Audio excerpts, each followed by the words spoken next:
அருட்பேராற்றலையும் அதன் அனைத்து தன்மாற்ற நிலைகளையும் ஒரு சேர நினைந்து நன்றியுணர்வோடு வணங்கிக் கொள்வோம். ஆசான் அருட்தந்தை வேதாத்திரி மகரிஷி அவர்களே நம்மோடு சூக்குமமாக நிறைந்திருந்து இன்றைய தெய்வீக நிகழ்வுகள் அனைத்தையும் மிக சிறப்பாக நிகழ்த்தி கொடுப்பாராக. வாழ்க வளமுடன், வாழ்க வளமுடன், வாழ்க வளமுடன். நண்பர்களே, நாம ஒரு மிக முக்கியமான ஆழமான ஒரு சிந்தனையை தொடர்ந்து சிந்தித்துக் கொண்டிருக்கிறோம். சினம் தவிர்த்தல் என்ற சிந்தனை. நீங்க எல்லாரும் ஆர்வமாக தொடர்ந்து அதை செய்துட்டு வருவீங்கன்னு நம்புறோம். அதில் இன்னைக்கு புரிதல் அப்படிங்கிற ஒரு விஷயத்த உங்களுக்கு சொல்லணும் அப்படின்னு நம்ம சொல்லியிருந்தோம் இல்லையா? இந்த சினம் தவிர்த்தல்ல மிக முக்கியமான இடம். சினம் தவிர்த்தல் மட்டும் இல்லை, இன்னும் பல்வேறு தீய குணங்கள்ல இருந்து நாம் விடுபடுவதற்கு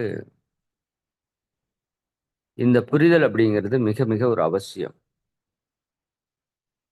ஞானம் அப்படிங்கிறத உணர்தல் என்று ஒரு பக்கம் நம்ம சொன்னாலும், புரிதல் கூட ஒரு விதத்துல ஞானம்தான். அதாவது இது இப்படித்தான் என்று நாம் புரிந்து கொண்டோமானால் அந்த பொருளிடமிருந்து நாம் துன்பம் வராமல் காத்துக்கொள்ள முடியும். அப்போ ஒவ்வொரு பொருளையும் அதனுடைய உண்மையான தன்மையோடு நாம் புரிந்து கொள்ள வேண்டும். உண்மையான தன்மையோடு என்று நான் ஒரு வார்த்தையை உங்களுக்கு பயன்படுத்தி இருக்கிறேன். மிக முக்கியமான வார்த்தை அது. அதாவது இப்போ நம்ம குடும்பங்கள்லயோ அல்லது மற்றவர்களிடமோ நாம கோபப்படுவதற்கு பல காரணங்கள் இருந்தாலும் மிக முக்கியமான காரணம் புரிதலின்மை. நம்முடைய எதிர்பார்ப்புகள், இன்னொன்னு நம்மிடம் இருக்கிற அறியாமை, நம்மிடம் இருக்கிற ஆற்றலில் இருக்கிற பற்றாக்குறை, இது எல்லாமே காரணம். புரிதல் எப்படி காரணமா இருக்குது அப்படிங்கிறத இன்னைக்கு பார்ப்போம். அதாவது இப்போ வீட்டுக்குள்ள கணவன் மனைவியோ குழந்தை பெற்றோர்களோட ஒரு சண்டை வருது அப்படின்னா, நாம எல்லாருமே என்ன நினைக்கிறோம் அப்படின்னா, நாம நினைக்கிற மாதிரியே எல்லாரும் இருக்கணும் அப்படிங்கிறது எல்லா மனிதர்களுடைய ஒரு விருப்பம். அவங்க இங்க போலான்னு நினைச்சா நாம் எல்லாரும் அவங்க கூட போகணும். அவங்க இது போகக்கூடாதுன்னு நினைச்சா அவங்க கூட இருக்கணும், எல்லாருமே இருந்துக்கணும், யாரும் போகக்கூடாது. அவங்க இதை செய்யணும்னு நினைச்சா நாம் அதையும் செய்யணும். அவங்க இதை செய்யக்கூடாதுன்னா நம்ம செய்யக்கூடாது. அவங்க இப்படி நடந்துக்கணும்னு நினைச்சா நடந்துக்கணும், நடந்துக்க கூடாதுன்னு நினைச்சா நடந்துக்க கூடாது. இப்படி ஒருத்தருடைய விருப்பத்தின்படியே எல்லாரும் நடக்கணும்னு எல்லாரும் நினைக்கிறோம். இது உண்மையான்னு பாருங்க. நான் என்ன நினைக்கிறேன், என்னுடைய மனைவி நான் நினைச்ச மாதிரி நடக்கணும். என்னுடைய குழந்தைகள் நான் சொல்ற மாதிரி நடக்கணும். என்னோட பெற்றோர்கள் நான் சொல்றதை கேட்டு நடக்கணும். இப்படி நான் நினைக்கிறேன். இந்த மாதிரி எல்லோருக்கும் அந்த எண்ணம் இருக்கு. முற்காலத்துல பெண்கள் அவங்களுடைய எண்ணத்த கணவன் மேல காட்டல. கணவன் தான் தன்னுடைய எண்ணத்த மனைவி மேல காட்டுனாங்க. வா போலான்னு சொன்னா வருவாங்க. போக வேண்டான்னு சொன்னா அவ்வளவுதான் விட்டுருவாங்க. இது ஏன் எதுக்குன்னால ஆர்கியூமெண்ட் எல்லாம் இருக்காது. இது ஒரு விதத்துல அடிமைத்தனமான வாழ்க்கை போல தோன்றினாலும், அந்த குடும்பத்துல எந்த சண்டை சச்சரவும் இல்லாமல் இருந்தது. இது ஒரு புரிதல் தான்னு வச்சுக்கோங்களேன். இது ஒரு அடிமைத்தனம் அல்ல. இது ஒரு புரிதல். அவங்க தெரிஞ்சோ தெரியாமையோ நம்ம முன்னோர்கள் பண்ணிட்டு இருந்தாங்க. ஏன்னா, அந்த பெண்களிடம் அந்த தன்மை இருக்குது. இயற்கையாகவே, இயல்பாகவே பெண்களிடம் அந்த பொறுமை, அன்பு, சகித்துக் கொள்ளுதல், விட்டுக் கொடுப்பது, தியாகம் செய்வது என்பதெல்லாம் இயற்கையிலேயே இருக்குது. அதனால அவங்களால அப்படி வாழ்ந்து விட முடியும். கணவர் சொன்னா, சரி அப்படின்னு சொல்லி கேட்டுக்கிட்டு. ஆனால் ஆண்களுக்கு அந்த தன்மை இயற்கையிலேயே இல்ல. சுட்டு போட்டாலும் வராதுங்கிற மாதிரி அது. ஆனா இன்றைய காலத்துல ஆண்கள், பெண்கள் 2 பேருமே இப்ப ஆண்கள் ஆண்களோட மனோநிலையில இருக்கிறாங்க. பெண்களும் ஆண்களுடைய மனோநிலைக்கு வந்துட்டோம். குறிப்பாக இந்த பொருளாதார வளர்ச்சி வந்ததுல, அதில நெறைய நல்லது நடந்திருக்குது. சரிங்களா? அதுல மாற்று கருத்து சொல்ல முடியாது. பெண்கள் சுய காலிலே நிற்பதற்கான வாய்ப்பு பெற்றிருப்பது என்பது மிக முக்கியமான ஒரு மேம்பாடு. ஏன்னா யாருக்கு யார் அடிமை கிடையாது. பட் அந்த புரிதல் இன்னும் ஆண் இனத்துக்கிட்டயும் வரல. பெண்ணினம் எதற்காக அந்த செயலை செய்கிறதுங்கிறது இன்னும் முழு புரிதல் பெண்ணினத்திலயும் வரல. இல்லையா? அப்ப நீயா நானா அப்படிங்கிற மாரி நெறைய இடங்கள்ல போட்டி சூழல் வருது. அப்போ ஒருத்தங்க எதிர்பார்க்கிற மாரி இன்னொருத்தவங்களால இருக்க முடியல. அதனால குடும்பத்தில நெறைய சண்டைகள், சச்சரவுகள், பிரச்சனைகள் தொட்டதுக்கெல்லாம் கோபம், டென்ஷன் அது டைவர்ஸ் வரைக்கும் போய் சர்வ சாதாரணமா நடக்குது. அப்ப இதுக்கு என்ன காரணம்னு மகரிஷி சொல்றாங்கன்னா, ஒருவரை நாம எந்த மாதிரியாக புரிந்து வைத்திருக்கிறோமோ, அந்த அளவிற்கு அங்க பிரச்சனை வராது. அதாவது நான் இந்த 16 காரணங்கள் அப்படின்னு ஒரு சப்ஜெக்ட் உங்களுக்கு பின்னாடி வரும்னு நெனைக்கிறேன். முன்னாடியே சொன்னனான்னு தெரியல. வாய்ப்பு குறைவு. பின்னாடி தான் வரும். அது பெரிய சப்ஜெக்ட்.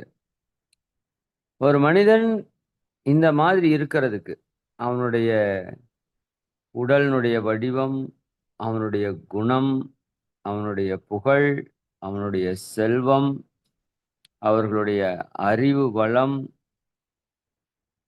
சரிங்களா? இதெல்லாம் 7 சம்பத்துகள்னு சொல்லுவாங்க. அந்த 7 சம்பத்துகளும் இருப்பதற்கு ஒரு மனுஷனுடைய வடிவம், குணம் இது எல்லாத்துக்கும் 16 காரணங்கள் இருக்கு. அதைப் பற்றி நம்ம பின்னாடி விளக்கமா பார்ப்போம். வெரி டெப்த்தா பார்ப்போம். அது ஒரு மிகப்பெரிய விஷயம். கவலை அளித்தலுக்கு அப்புறம் அதைப் பத்தி நம்ம சிந்திப்போம். நீங்க புரிந்து கொள்ளணும் முதல்ல மெயினா. என்னன்னு, ஒவ்வொரு மனிதரும் பல்வேறு காரணங்களால உருவாக்கப்பட்டிருக்கிறார்கள். உதாரணத்திற்கு ஊட்டியில ஒரு ரோஜா செடி இருக்குன்னு வச்சுக்கோங்களேன். அந்த ரோஜா செடியினுடைய விதை அல்லது அதற்கான நாற்று என்பது வேற. இதே கோயம்புத்தூர்ல ஒரு மல்லிகை செடி இருக்கு. அதற்கான விதையோ, நாற்றோ வேற. இல்லையா? அதற்கு ஊற்றப்படுகின்ற நீரினுடைய தன்மை வேற. நீர் தான். பட் இதற்கு ஊற்றப்படுகின்ற நீரினுடைய தன்மை வேற. உள்ள இருக்கிற கன்டென்ட் எல்லாம் வெவ்வேறையா இருக்கும். அதற்கான நிலம் வேறையாக இருக்கிறது. இதற்கான நிலம் வேறையாக இருக்கிறது. அதற்கான சீதோஷ்ண நிலை, வெப்பநிலை, காற்று நிலை எல்லாம் வெவ்வேறு போல இருக்கிறது. இதற்கான சீதோஷ்ண நிலை, வெப்பநிலை எல்லாம் வெவ்வேறு போல இருக்கிறது. அதற்கு அதை வளர்த்தக்கூடிய நபர்கள், அதற்கு கொடுக்கிற ஊட்டச்சத்துக்கள், உரங்கள் வேற மாதிரி இருக்கு. இதற்கான ஊட்டச்சத்து, உரங்கள் வேற மாதிரி இருக்கு. இப்ப இத்தனையும் வெவ்வேற மாதிரி இருக்கும்போது, இப்ப நாம என்ன பண்றோம்னா, ஒரு ரோஜா பூவையும், ஒரு மல்லிகை பூவையும் எடுத்து வைத்துக்கொண்டு நம்ம கம்பேர் பண்றோம். அத ஒண்ணுக்குள்ள ஒண்ணு அதற்குள்ளாகவே கேட்டுக்கொள்கிறது. நான் இப்படி இருக்கிறேன் சிவப்பு கலர்ல, நீ என்ன வெள்ள கலர்ல இருக்கிற? சரிங்களா? அது சொல்லுது, நான் பாரு எவ்வளோ அழகா வெள்ள கலர்ல இருக்கேன், நீ ஏன் சிவப்பு கலர்ல இருக்கிற? என்கிட்ட எவ்வளோ வாசனை இருக்குது பாத்தியா? அப்படின்னு இது சொல்லுது. இப்படி ஒன்றை ஒன்று மாற்றி மாற்றி கம்ப்ளைண்ட் பண்ணுது. இப்ப ரோஜாப்பூ, மல்லிகைப்பூ மாறுறக்கு முயற்சி பண்ணுனா, அங்க தோல்வி ஆயிரும். மல்லிகைப்பூ ரோஜாவ தன்னைப் போல மாத்துவதற்கு முயற்சி பண்ணாலும் அங்க தோல்வி ஆயிரும். ஏன்னா ரோஜாப்பூ அதனுடைய இயல்பு தன்மையில, இயல்பு குணத்தில, இயல்பான நிறத்தில, இல்லையா? அது எல்லாமே அதனுடைய இயல்பின்படி இருக்குது. அப்போ மல்லிகைப்பூ அதனுடைய இயல்பின்படி இருக்குது.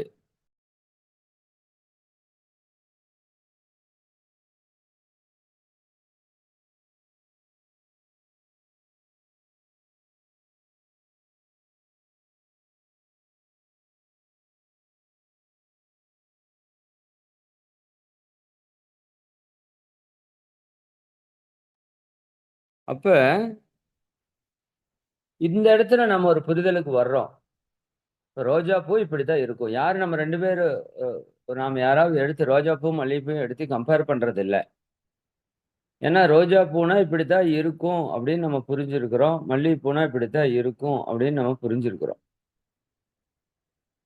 அப்போ இந்த இடத்துல நமக்கு எதிர்பார்ப்பு இல்ல. ரோஜா பூ எடுத்து மூக்குல மோந்து பார்த்து, "என்ன நீ மல்லிகைப்பூ மாதிரி வாசம் வரலேன்னு" யாரும் டென்ஷன் ஆகுறது இல்ல. சரிங்களா? ரோஜா செடியில போய் கைய வச்சுக்கிட்டு, முள்ளுல குத்திட்டு, "நீ என்ன மல்லிகைப்பூ மாதிரி முள்ளு இல்லாம இல்ல" அப்படின்னு யாரும் டென்ஷன் ஆகுறது இல்ல. அல்லது மல்லிகைப்பூ கிட்ட போயி, "உனக்கு என்ன கலர் வெள்ளையா இருக்கு. நீ ஏன் ரோஸ் கலர்ல இல்ல?" அப்படின்னு நம்ம கேட்கறது இல்ல. டென்ஷன் ஆகுறது இல்ல. ஏன்னா, இது உள்ளார்ந்த ஒரு புரிதல் இருக்கு. ரோஜா பூன்னா இப்படித்தான். மல்லிகை பூன்னா இப்படித்தான். உதாரணத்துக்கு நான் இப்படி சொல்றேன் பாருங்க. உங்களுக்கு சினம் தவிர்ப்பதற்கான நேரடியான விஷயத்த நான் சொல்றேன். இப்ப நீங்க ஒரு வண்டியில டூ வீலர்ல போயிட்டுருக்கீங்க. இல்லையா? டூ வீலர்ல போயிட்டுருக்கீங்க. போயிட்டுருக்கிறப்போ, ஒரு வீதி வழியா போயிட்டுருக்கீங்க. ஒரு வீட்டுக்குள்ள இருந்து ஒரு சின்ன குழந்தை, ஒரு 3 வயது இருக்கிற ஒரு குழந்தை, கதவு திறந்திருக்குது. டக்குன்னு ரோட்ல உள்ள வந்துருச்சு. நீங்க ஒரு 30 கிலோமீட்டர் வேகத்துல போயிட்டுருக்கீங்க. திடீர்னு பிரேக் அடிச்சு, குழந்தை மேல படுறதுக்கு மாரி போயிருச்சு. படல ஆனா. டக்குன்னு பிரேக் அடிச்சு நிறுத்தி டக்குன்னு வண்டி விட்டு இறங்கி, அச்சச்சோ! குழந்தை இப்படி வந்துருச்சே! அப்படின்னு உங்களுக்கு ஒரு பதட்டம். இல்லையா? குழந்தைக்கு என்ன ஆயிருமோ அப்படிங்கிற ஒரு தன்மை. இந்த இடத்துல அந்த குழந்தை மேல உங்களுக்கு கோபம் வருமா? அப்படி யோசிச்சு பார்த்தோம் அப்படின்னா, குழந்தை மேல நம்ம யாருக்கும் கோபம் வராது. உண்மையாலுமே கோபம் வராது. ஆனா அவங்க அம்மா கீது கிடைச்சுட்டாங்கன்னா அவ்வளோதான். அவங்க அம்மா செத்தாங்க. இல்லையா? ஆனால் குழந்தை மேல உங்களுக்கு கோபம் வரல. ஏன் குழந்தை மேல கோபம் வரல? அப்படின்னா அந்த குழந்தையை பற்றிய ஒரு புரிதல் உங்ககிட்ட இருக்குது. குழந்தை என்றால் அது இப்படித்தான் இருக்கும். அதுக்கு ஒண்ணும் தெரியாது. அது டக்குன்னு உள்ள ஒடியாரும். அப்ப அதைய திட்ட முடியாது. திட்டுனா அதுக்கு புரியாது. பாவம் அது பயப்படும். இப்படியெல்லாம் குழந்தையை பற்றிய புரிதல் இருக்கிறனால, அந்த குழந்தை தான் தப்பு பண்ணுச்சு. உண்மதான். சரிங்களா? பட் அதனுடைய இயல்பு இப்படித்தான் இருக்கும்னு நீங்க புரிஞ்சுக்கிட்டீங்க.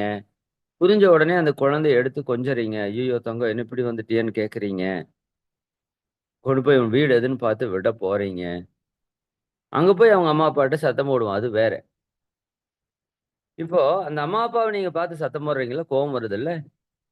அப்போ இங்க தப்பு செய்த அந்த குழந்தை, அதை பார்த்து உங்களுக்கு கோவம் வரல.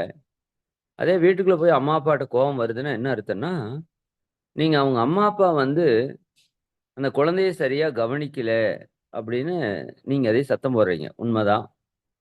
ஆனா நீங்க சிந்திச்சு பாருங்க. நீங்க யாராவது உங்க குழந்தைய சரியா கவனிக்காம ரோட்ல விட்டுருக்கிறீங்களா? யாரும் வேணும்னே கவனிக்காம விடமாட்டோம். இல்லையா? அப்படி ஒண்ணும் பண்ண மாட்டோம்ல. அப்போ அவங்களும் அவங்களோட தன்மையில இருக்கிறாங்க. இது எதேர்ச்சையா நிகழ்ந்துருச்சு ஒரு நிகழ்வு. அப்படின்னு ஒரு புரிதலுக்குள்ள வந்துட்டா அவங்க மேலயும் உங்களுக்கு கோவம் வராது. இன்னொரு உதாரணம் சொல்றேன். ஒரு நாயி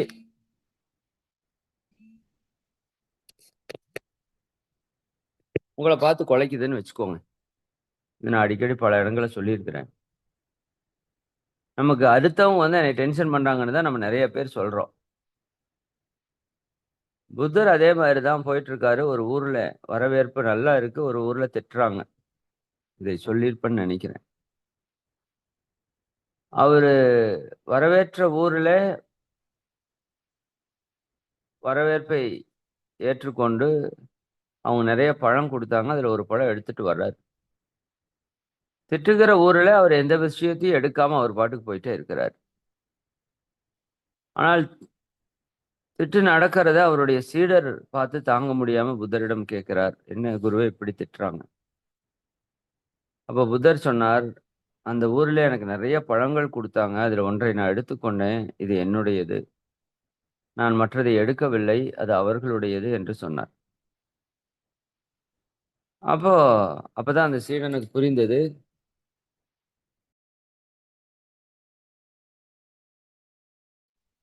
எந்த ஒன்றையுமே நாம் மனம் எடுத்துக்கொண்டால் தான் அது நம்முடையது. எடுத்துக்கொள்ளவில்லை என்றால் அது அவர்களுடையது. இப்ப திட்ட அவர்கள் கொடுத்தார்கள். நான் எடுத்துக்கொள்ளவில்லை. நீங்க எடுத்துக்கொண்டால் தானே பிரச்சனை. நான் எடுத்துக்கொள்ளவில்லை என்று புத்தர் சொன்னார். அது பக்குவம். இப்போ அதுபோல பிறர் நம்ம ஏதாவது செய்தாலும் அதை நீங்க எடுத்துக்கொண்டா தான் தூண்டுதல். எடுத்துக்கொள்ளலைன்னா அங்க ஒண்ணும் பிரச்சனை இல்ல. நீங்க உங்க மனதுல எதை ஒன்றையும் உள்ள எடுத்துட்டீங்கன்னா தான் பிரச்சனை. இப்போ உங்கள பத்தி 4 பேர் 4 விதமா பேசுறாங்க. அது உங்க காதுக்கு வர்ற வரைக்கும் உங்களுக்கு தொந்தரவு இல்லைல. நம்மள பத்தி எத்தனையோ பேர் எத்தனையோ பேசிட்டு இருப்பாங்க. நல்லாவும் பேசுவாங்க, தப்பாவும் பேசுவாங்க. நல்லா பேசினா மகிழ்ச்சி அடையிறோம். தப்பா பேசினா துக்கம் அடையிறோம். பட்டு துக்கம் அடையிற செய்தி உங்க காதுக்கு வந்தா தான் துக்கம். உங்க மனதுக்கு தெரிஞ்சா தான் துக்கம். அந்த அக்கா உங்கள அப்படி பேசிட்டாங்கன்னு தெரிஞ்சா தானே துக்கம். அது உங்களுக்கு தெரியலைன்னா துக்கமே இல்ல. அந்த அக்கா பக்கத்தால இருந்தா கூட உங்களுக்கு துக்கம் இல்ல. ஆனால் யாரோ ஒருத்தர் மூலமா அந்த அக்கா உன்ன இப்படி பேசிட்டாங்கன்னு உங்களுக்கு மனசுக்குள்ள வந்துருச்சு அப்படின்னா, அவங்க தூரத்துல இருந்தா கூட உங்களுக்கு அவங்க மேல கோபம் வருது. உங்க மனம் ஏற்றுக்கொண்டால் தான் பிரச்சனைங்க. அது அண்டர்ஸ்டாண்ட் பண்ணிக்கோங்க. இப்ப நாய் நம்மளை பார்த்து குறைக்குது. என்ன பண்ணுவீங்க? ஒரு மனிதனுடைய இயல்பு இப்ப நான் உங்களுக்கு ஒரு நல்லது செஞ்சா, நீங்க ஒரு நல்லது எனக்கு செய்வீங்க. நான் உங்கள பார்த்து சந்தோஷமா சிரிச்சு பேசினா, நீங்களும் சந்தோஷமா சிரிச்சு பேசுவீங்க. நான் உங்கள்ட்ட கோபமா பேசினா, நீங்க என்கிட்ட கோபமா பேசுவீங்க. இதுதானே மனிதனுடைய இயல்பு? ஆமா. இப்ப நாய் உங்களை பார்த்து குறைக்குது அப்படின்னா, மனித இயல்புல என்ன பண்ணணும்? நாமளும் அதை பார்த்து குறைக்கணும். இல்லையா? நாய் உங்கள கடிச்சு வச்சிருச்சு அப்படின்னா, நீங்க அதை போய் கடிச்சு வைக்கணும். ஆனா, அதை நம்ம பண்றது இல்லையே! நாய் கொலைச்சதுன்னா நீங்க என்ன பண்றீங்க?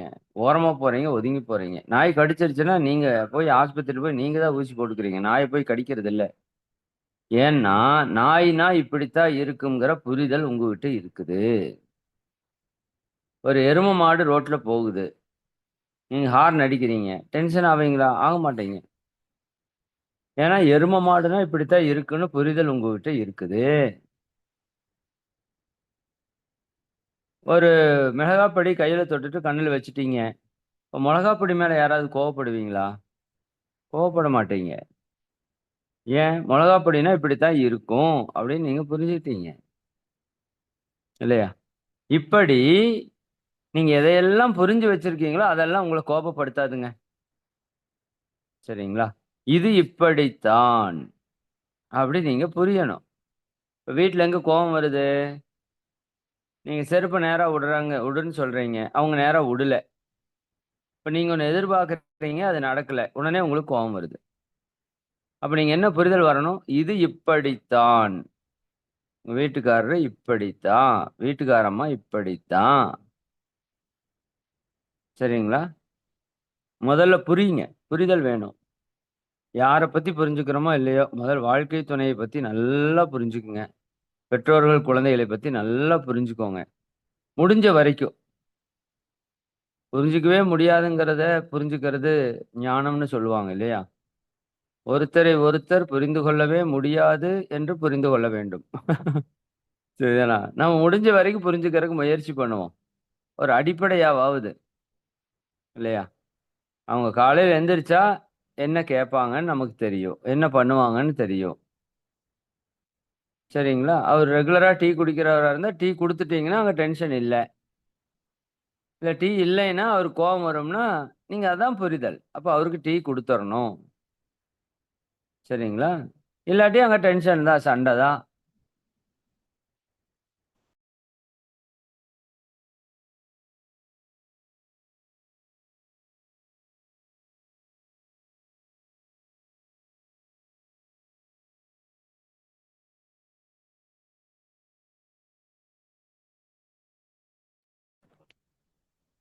அப்போ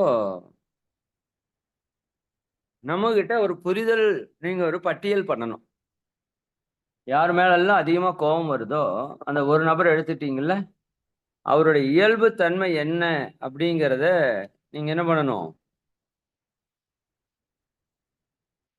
புரிதலுக்கு சிந்தனை செய்து கொண்டு வரணும். இதுதான் தற்சோதனையில மிக முக்கியமான விஷயம். எப்படி குழந்தையுடைய தன்மையை நம்ம ஏற்றுக்கொள்கிறோமோ, எப்படி மற்ற பொருட்களுடைய தன்மையை நாம ஏற்றுக்கொள்கிறோமோ, அதுபோல நாம நம்ம வாழ்க்கை துணையுடைய தன்மையும் நாம ஏற்றுக்கொள்ளணும். சரிங்களா? அது ரொம்ப ரொம்ப முக்கியமான விஷயம். நீங்க எத்தனை ஆண்டுகள் என்ன பண்ணாலும், குடும்பம் நடத்தினாலும், அந்த குடும்பத்தில ஏன் நிம்மதி வர்றதில்லைன்னா, ஒருவரை ஒருவர் புரிந்து கொள்றதே இல்ல. அதுதான் இங்க இருக்கிற மிகப்பெரிய பிரச்சனையா இருக்கு. இல்லையா? 60 வயசு, 50 வயசு ஆனாலும் சண்டை போடுறோம்னா, என்ன காரணம்? ஒருத்தர் ஒருத்தர் புரிஞ்சுக்கிறதே இல்ல. வாழ்நாள் முழுக்க நாம எதிர்பார்ப்பிலேயே இருந்து வாழ்க்கைய முடிச்சிடுறோம். அப்ப இன்னைக்கு நாம என்ன உட்கார்ந்து நீங்க பண்ணணும்னா ஹோம் ஒர்க்கு, என்னுடைய கணவருடைய இயல்பு என்ன? அவருக்கு எது பிடிக்கும், எது பிடிக்காது? என்னுடைய மனைவியுடைய இயல்பு என்ன? அவங்களுக்கு என்ன பிடிக்கும், பிடிக்காதுன்னு நீங்க உட்கார்ந்து எழுதணும். இது மிகப்பெரிய விஷயம். இது ஒரு விதத்தில பார்த்தா, சார் அவருக்கு பிடிச்சதெல்லாம் செய்யணும், பிடிக்காததெல்லாம் செய்யக்கூடாதுன்னா, நான் என்ன அடிமையா? அப்படின்னு ஒரு கேள்வி உங்களுக்குள்ள வரும். இந்த இடத்துல தான் நான் முதல்லயே சொன்னேன். நீங்க அறிவாளியா? புத்திசாலியா? அப்படிங்கிறது எங்க தெரியும் அப்படின்னா, அதாவது கணவனிடம் மனைவி தோற்பதா? மனைவியிடம் கணவன் தோற்பதா? அப்படிங்கிறத விட, குடும்பம் ஜெயிக்குதா? அப்படிங்கிறது இங்க வச்சுக்கணும். இப்போ உங்க குழந்தை கூட ஒரு விளையாட்டு விளையாடுறீங்க. Carrom board. சரியா? குழந்தையோட கேரம் போர்டு விளையாடுறீங்க. எப்படி இருந்தாலும் பெரியவங்க தான் ஜெயிப்பாங்க. குழந்தையும் மெதுவா ஒரு மாதிரி விளையாடுவாங்க. இப்போ நீங்க கொஞ்சம் விட்டு கொடுத்து அந்த குழந்தைய ஜெயிக்க வச்சீங்க அப்படின்னு வச்சுக்கோங்க. இப்போ குழந்தைக்கும் சந்தோஷம். நீங்க விட்டு கொடுத்ததால உங்களுக்கும் சந்தோஷம். 2 பக்கம் சந்தோஷம். இது ரொம்ப ரொம்ப முக்கியமான ஒரு கான்செப்ட் இல்லையா? குழந்தைக்கும் சந்தோஷம், உங்களுக்கும் சந்தோஷம். அப்ப விட்டு கொடுக்கிறது அப்படிங்கிறது ஒரு மிகப்பெரிய விஷயம். நாம மத்தவங்களுக்காக வாழணும் அப்படிங்கிறதுல ஒரு மிகப்பெரிய மகிழ்ச்சி இருக்கு. மகான்கள் அதனால தான் இந்த உலகத்துக்காகவே அவங்களோட வாழ்க்கைய மாற்றிக்கொள்றாங்க. அதுல தான் பேரின்பம் இருக்குன்னு சொல்றாங்க. "தொண்டாற்றி இன்பம் காண்போம்" அப்படின்னு மகிழ்ச்சி ஏன் சொல்றாங்கன்னா, பிறருக்காக வாழ்வதில தான் பெரும் மகிழ்ச்சி இருக்கு. ஆனா நம்ம என்னன்னா பிறருக்காகன்னா, வேற யாருக்காகவோ கூட நம்ம வாழ்ந்துர்றோம். ஆனா, நம்முடைய வீட்ல இருக்கிறவங்களுக்காக நம்ம வாழ்றதுல ரொம்ப கஷ்டப்படுறோம். இல்லையா? ஊர் உலகத்துக்கெல்லாம் போய் நம்ம வாழ்க வளமுடன் சொல்றோம். அவங்கலாம் நல்லா இருக்கணும்னு பயிற்சி சொல்லிக் குடுக்குறோம், உழைக்கிறோம், ஹெல்ப் பண்றோம், தொழில் செய்றோம். ஆனா நம்ம குடும்பத்தில இருக்கிற அந்த 4 பேருக்காக நம்ம செய்யறது அப்படிங்கிறது நெறைய செய்யறோம். பட்டு சில சில இடங்களால நம்ம நெறைய சிக்கல்களை உருவாக்கிக்கிறோம். அப்ப நம்ம என்ன பண்ணணும் அப்படின்னா, மிக முக்கியமாக இந்த புரிதல் நீங்க கொண்டு வரணும். "செல்லிடத்துக் காப்பான் சினங்காப்பான், செல்லாதிடத்துக் காக்கினன் காவாக்கால்" ஒரு குறள் இருக்கு. உங்க சினம் எங்க செல்லுபடியாகுமோ, அந்த இடத்துல சினத்தை காக்க வேண்டும். சினம் செல்லாத இடத்துல நீ காட்டினா என்ன? காட்டாட்டி என்ன? இப்போ உதாரணத்துக்கு நீங்க ஒரு பஸ்ஸுல போறீங்க. யாரோ ஒருத்தர் உங்க கால மிதிச்சுட்டாங்கன்னு வச்சுக்கோங்க. மிதிச்சுட்டாங்க. உடனே உங்களுக்கு வலி வந்துருச்சு, கோபம் வந்துரும். வந்துருமா இல்லையா? கோபம் வரும். இப்ப அப்படியே திரும்பி பார்க்குறீங்க. ஒரு இளைச்சவன், சளைச்சவனா ஒருத்தன் நிக்கிறான். உடனே உங்களுக்கு என்ன ஆகும்? பயங்கரமான கோவம் வந்து திட்டுவீங்க. சத்தம் போட்டுருவீங்க. இல்லையா? இதே அந்த இடத்துல ஒரு போலீஸ்காரர் நிக்கிறாருன்னு வச்சுக்கோங்க. நீங்க சத்தம் போடுவீங்களா? திட்டுவீங்களா? திட்ட மாட்டீங்க. அப்போ என்ன புரிதல் வருது அப்படின்னா, நம்மால சினத்தை கட்டுப்படுத்த முடியும். சரிங்களா? இல்ல வயதான ஒரு தாத்தா வந்து உங்க கால்ல பட்டுருச்சு அப்படின்னா, அவர நீங்க திட்டுவீங்களா? திட்ட மாட்டீங்க. ஓகேவா? அப்ப என்னன்னா, நம்மளோட புரிதல்லயே அந்த கோபத்தை மாற்றிக் கொள்ளலாம். அப்போ புரிதல் தான் மிக முக்கியமான விஷயம். எந்த இடத்துலலாம் எனக்கு கோபம் வருதுன்னு பாருங்க. அப்ப அது எதனால வருதுன்னு பாருங்க. அந்த நபர் இப்படி செய்வறதால, இவங்க இப்படி செய்யாததாலன்னு வர்றப்ப, நீங்க அந்த இடத்த புரிதலுக்கு கொண்டு வரணும். இவங்க இப்படித்தான். இதுல மிக முக்கியமான ஒரு கருத்து சொல்றேன். நான் இப்படித்தான் அப்படின்னு முதல்ல எனக்கு தெரியணும். அது ரொம்ப முக்கியம். இப்ப நான் இப்படித்தாங்கிறது எனக்கு தெரியும்போது, என்னை நான் மாற்றுவதற்கு முயற்சி பண்றேன். ஆனா முடியல. உண்மையா? இப்ப நம்ம எல்லாருமே நம்மளை மாத்திக்கிறதுக்கு முயற்சி பண்றோம். நான் இப்படி இருக்கக்கூடாது, இப்படி பேசக்கூடாது, இப்படி செய்யக்கூடாது, இத பண்ணணும், அத விடணும் அப்படிலாம் நெனைக்கிறோம். பட் அது மாரி இருக்க முடியுதா? அப்படின்னா இருக்க முடியல. அதுக்கு என்ன காரணம்? அதான் நம்மளுடைய குணம், நம்முடைய இயல்பு. அப்ப நான் இப்படி இருக்கணும்னு நெனைக்கிறேன். என்னாலேயே இப்படி இருக்க முடியலையே! அப்ப அவங்களும் நல்லா இருக்கணும்னு நெனைப்பாங்க. அவங்களால இருக்க முடியல. அவங்க அதுக்கு அடிக்ட் ஆயிட்டாங்க. அடிக்ட் அடிமை. ட்ரிங்க்ஸ் பண்றாங்க. அவங்க விடலான்னு நெனைக்கிறாங்க. பட் விட முடியல. சரிங்களா? அதேபோல ஒரு விஷயத்த செய்யறாங்க. அத விடலான்னு நெனைக்கிறாங்க. ஆனா விட முடியல. ஏன்னா அவங்களோட பழக்கம். இல்லையா? அப்ப அந்த 16 காரணத்துல பழக்கம் 1. அப்ப நல்லா புரிந்து கொள்ள வேண்டியது ஒவ்வொருவரும் வெவ்வேற பெற்றோருக்கு பிறந்து, வெவ்வேற ஊர்ல வளர்ந்து, வெவ்வேற உணவுகளை எடுத்துக்கொண்டு, வெவ்வேறு விதமான பழக்கவழக்கங்களிலிருந்து நாம் இப்படி வந்திருக்கிறோம் அப்படின்னா, ஒவ்வொருத்தவங்களும் ஒவ்வொரு மாதிரி இருப்போம். அப்ப எல்லாவற்றையும் அவர்களோட இயல்பு தன்மையில ஏற்றுக்கொள்வதற்கு பேர் தான் அன்பு. நாம நெனைக்கிற மாரியே அவங்க இருக்கணும்னு எதிர்பார்க்கிற இடத்துல எல்லாமே பிரச்சனை தான் வரும், துன்பம் தான் வரும். அதனால எப்படி நாய் குழைத்தால் நீங்கள் ஒதுங்கி போகிறீர்களோ, அதுபோல நம்ம வீட்ல யாராவது குலைச்சாங்கன்னா, நாம ஒதுங்கி போயிறது நல்லது. சரிங்களா? இது மௌனம் அப்படிங்கிறது சினத்தை தவிர்ப்பதில மிக முக்கியமான விஷயம். அப்ப முதல்ல நீங்களுக்கு யார் மேல கோவம் வருதோ, அவங்களோட கேரக்டர புரிஞ்சு எழுதுங்க. அவங்க இப்படித்தான் பண்ணுவாங்க. இந்த டைமுக்கு சொன்னாங்கன்னா வரமாட்டாங்க. 1/2 மணி நேரம், 1 மணி நேரம் கழிச்சு தான் வருவாங்கன்னா, மைண்ட்ல பதிவு பண்ணி வச்சுக்கோங்க. அவங்க இப்படித்தான். சரிங்களா? அதே மாதிரி காலையில எந்திரிக்கிறது லேட்டா தான் எந்திரிப்பாங்க அப்படின்னா, அவங்க இப்படித்தான். தூங்குறது லேட்டா தான் தூங்குவாங்கன்னா, அவங்க இப்படித்தான். சரிங்களா? இப்படி அவங்களைப் பற்றி எல்லா புரிதலும் நமக்கு வரும்போது, அவர்களை அப்படியே ஏற்றுக்கொள்ற அளவுக்கு நமக்கு பக்குவம் வந்துரும். இவங்க இப்படித்தான் இருப்பாங்க. அப்படின்னு நீங்க புரிஞ்சுகிட்டு, இப்ப இது மாறி நடக்கிறப்ப தான் நமக்கு துன்பம் வருது. அப்ப இப்படி இருக்கிறவங்கள அப்படியே நான் ஏற்றுக்கொள்வேன், ஏற்றுக்கொள்வேன்னு நீங்க சங்கல்பம் பண்ணிட்டீங்கன்னா, அதுக்கப்புறம் உங்களுக்கு பிரச்சனையே வராது. நான் ஒன்றை சொல்லி நிறைவு செய்றேன். காலமாயிருச்சு. இப்போ வண்டியில போயிட்டுருக்கிறோம். பின்னாடி ஒரு வண்டியில வந்து பயங்கரமா ஒரு ஹார்ன் அடிக்கிறாங்கன்னு வச்சுக்கங்க. உங்களுக்கு எப்படி கோவம் வரும்? பயங்கரமா கோவம் வரும். இன்னும் சிவன தவிர்த்துல அடுத்த வகுப்புலயும் கன்டின்யூ ஆகும். அடுத்த வகுப்புல முடிஞ்சிரும்னு நெனைக்கிறேன். ஏன்னா, அதுல ஒரு மிக முக்கியமான விஷயம். எப்பப்போலாம் நமக்கு சினம் வருது அப்படிங்கிறத நம்ம சிந்திச்சுட்டோம்னா, நம்மள எப்படி சரி பண்ணிக்கலாங்கிறத நம்ம புரிஞ்சுக்கலாம். விழிப்புணர்வு, ஆரோக்கியம் இதெல்லாம் அதுக்கு பங்கு இருக்கு. சரி. அப்போ நான் ஒரு வண்டியில போயிட்டுருக்கிறேன். பின்னாடி ஒருத்தர் வந்து பயங்கரமா ஹார்ன் அடிக்கிறாரு. உடனே எனக்கு பயங்கரமான கோவம் வருது. சரி, கோவம் வந்துருச்சா?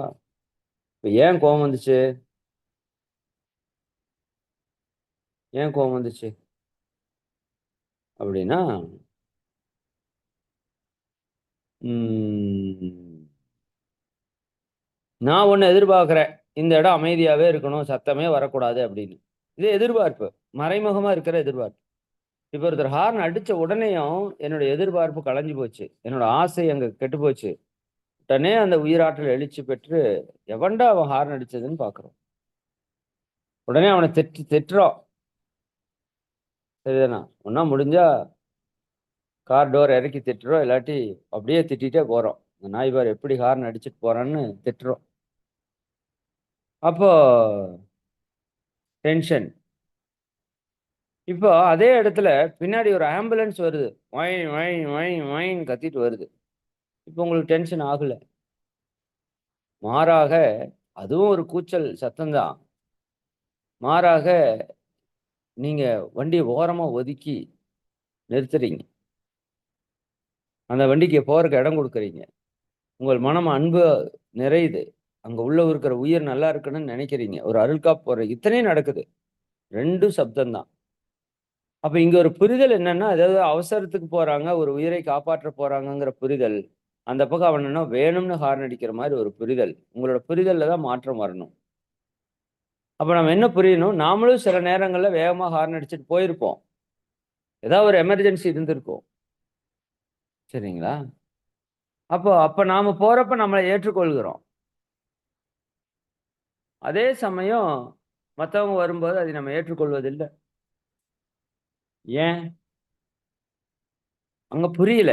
அப்ப நம்ம என்ன பண்ணணும், உங்களுக்கு இது எந்த எந்த மாதிரியான சூழலெல்லாம் உங்களுக்கு கோவம் வருதுன்னு நீங்க சிந்திக்கணும். சிந்திச்சு அதற்கான இயற்கை காரணத்த புரிஞ்சுக்கணும். ஒரு சிலர் ஹார்ன் அடிச்சுட்டு போறான்னா, ஏதோ ஒரு அவசரத்துல போவான். சரிங்களா? இல்லாட்டி அரை மென்டலா போவான். இந்த 2 மட்டும் புரிஞ்சுக்கோங்க. ஒண்ணா அவன் அவசரத்துல போகணும். இல்லாட்டி அரை மென்டலா போகணும். தேவையில்லாம ஹார்ன் அடிக்கிறான்னா, அவன் மனுஷன் இல்ல. அவன் வந்து பைத்தியம். மனநிலை பாதிக்கப்பட்டவன். ஆமா. இப்படி பாருங்க உங்க வீட்ல இருக்கிறவங்கள நெறைய பேர, நம்ம எல்லாருமே மனநிலை பாதிக்கப்பட்டவங்க தான். எல்லாருமே சொல்றேன் நான். நம்ம மனநிலை எப்பவுமே சமநிலையா இல்ல. இல்லையா? நம்ம மனநிலை எப்பவுமே பாதிச்சு தான் இருக்கு. கோபமா இருக்குது, கவலையா இருக்குது, பொறாமையா இருக்குதுன்னா, உடல்ல எப்படி நோய்கள் வருதோ, அப்படி நம்ம மனதில இருக்கிற நோய்கள் தான் கோபம், பொறாமை, கவலை, வெறுப்பு, வஞ்சம், பயம், பொறாமை. இதெல்லாம் மனநோய்கள். நம்மல்லாம் மனநோயாளிகள் தான் உண்மையாலுமே சொல்லப்போனா. ஏன்னா எல்லாருமே மனநோயாளிகளா இருக்கிறதால நம்ம மனநோயாளிகள்னு சொல்லிக்கிறது இல்ல. இல்லையா? நம்ம மனநிலை சமநிலையில் இல்ல. மனநிலை பாதிக்கப்பட்டவர்களா தான் நம்ம எல்லாருமே இருக்கிறோம். அப்ப நம்ம வீட்ல இருக்கிறவங்கலாம் மனநிலை பாதிக்கப்பட்டவர்களாக நீங்க அவங்கள பார்த்துட்டீங்கனாலே உங்களுக்கு கோவம் வராது. இது ஒரு பெரிய நுட்பம். வீட்ல இருக்கிறவங்கள கடவுளா பார்க்கணும். 1 அல்லது குருவா பார்க்கணும். 2 இந்த 2 படி பார்த்தீங்கன்னா, உங்களுக்கு கோவம் வராது. இது பார்க்கறக்கு ஒரு பக்குவம் வேணும். ஆனா, உங்க வீட்ல இருக்கிறவங்கள எல்லாம் ஒரு பைத்தியம் மாரி பார்த்துட்டீங்கன்னா பிரச்சனையே இல்ல. இது திடீர்னு ஏதாவது பண்ணும். ஆமா, அப்படித்தான் பண்ணும். சரி இது அதனுடைய நேச்சர்ங்க அப்படின்னு நீங்க போயிட்டே இருக்க வேண்டியது தான். சரிங்களா? அவங்களோட இயல்ப புரிந்து கொள்ளுங்க. அதுல எந்த அளவுக்கு நம்ம அடாப்ட் ஆக முடியும்னு பாருங்க. அப்ப நம்மளுடைய சினம் தவிர்ப்பதற்கு மிகப்பெரிய ஒரு ஐ ஓப்பனிங் பாயிண்ட் வந்து இது. சரிங்களா? அவங்கள அப்படியே ஏற்றுக்கொள்றதுக்கு முயற்சி பண்ணுங்க. நிச்சயமா சினத்திலிருந்து நம்ம விடுபடலாம். புரிதலே சினத்தை தவிர்ப்பதற்கான பெரும் வழி. சரிங்களா? சரி. மிக்க மகிழ்ச்சி. அடுத்த வகுப்புல நம்ம சினம் தவிர்த்தல் நிறைவு செய்வோம். அதுல நம்ம எந்தெந்த வேற எந்த காரணங்களாலலாம் நமக்கு சினம் வருது அப்படின்னு பார்த்து, எதையெல்லாம் மேம்படுத்திக்கிட்டா நம்ம சினத்தை தவிர்த்துக் கொள்ளலாம்னு நம்ம பார்த்துக்கலாம். சரிங்களா? ஓகே. மிக்க மகிழ்ச்சி. அனைவருக்கும் நன்றி. இந்த நிகழ்விலே கலந்து கொண்ட நீங்களும், உங்கள் அன்பு குடும்ப உறுப்பினர்கள் அனைவரும், எல்லாம் வல்ல அருட்பேராற்றலினுடைய கருணையினால் உடல் நலம், நீளாயுள், நிறை செல்வம், உயர்ப்புகழ், மெய்ஞானம் ஓங்கி, இறை உணர்வு, அறநெறி, கல்வி, தனம், தானியம், இளமை, வலிவு, துணிவு, நன்மக்கட்பேறு, அறிவிலுயர்ந்தோர் நட்பு, அன்புடைமை, அகத்தவம், அழகு, புகழ், மனித மதிப்புணர்ந்து ஒழுகும் பண்பு, பொறையுடைமை எனும் பேறு 16ம் பெற்று பெருவாழ்வு வாழ்க! வாழ்க வளமுடன்! வாழ்க வளமுடன்! வாழ்க வளமுடன்! மிக்க மகிழ்ச்சி. அன்பர்கள் அனைவருக்கும் மிக்க நன்றி. தொடர்ந்து பயிற்சிகள நல்லா சிறப்பா செய்துட்டு வாங்க. இன்னொரு 15 நாட்கள்ல நமக்கு மார்கழி மாதம் துவங்க இருக்கிறது. அதை பற்றிய சிறப்புகளை எல்லாம் நான் ஓரிரு நாட்கள் உங்களுக்கு மாலை நேர சிந்தனை உரையிலயும், இந்த உரையிலயும் குடுக்குறேன். நிச்சயமா நீங்க அதைய நல்லா பயன்படுத்திக் கொள்ளணும். மார்கழி என்பது மிக அற்புதமான விஷயம். அதைய சிறப்பா பயன்படுத்தி ஆன்மீகத்தில மிக உயர்ந்த நிலைக்கு வரணும். சரிங்களா? மிக்க மகிழ்ச்சி. அனைவருக்கும் நன்றி. வாழ்க வளமுடன். குறிப்பாக நம்முடைய ஐம்பெரும் விழா மிக மிக சிறப்பாக நடைபெற்றது. அது உங்க எல்லாருடைய வாழ்த்து, ஒத்துழைப்பு, சேவை இது எல்லாத்தினால தான் ரொம்ப ரொம்ப சிறப்பா நடந்தது. புயல், மழை கூட ஒரு பயம் காட்டியது. இருந்தாலும் இயற்கையும் நமக்கு துணை நிற்பது போல எல்லாமே ரொம்ப ரொம்ப சிறப்பா அமைஞ்சது. சரிங்களா? அதனால இத வாய்ப்பை நீங்க வந்து நல்லா பயன்படுத்தி இருந்தீங்க. நல்லா சர்வீஸ் பண்ணியிருந்தீங்க. எல்லோருக்கும் இந்த நேரத்தில நன்றி தெரிவித்துக் கொள்கிறோம். வாழ்க வளமுடன்மா. வாழ்க வளமுடன்.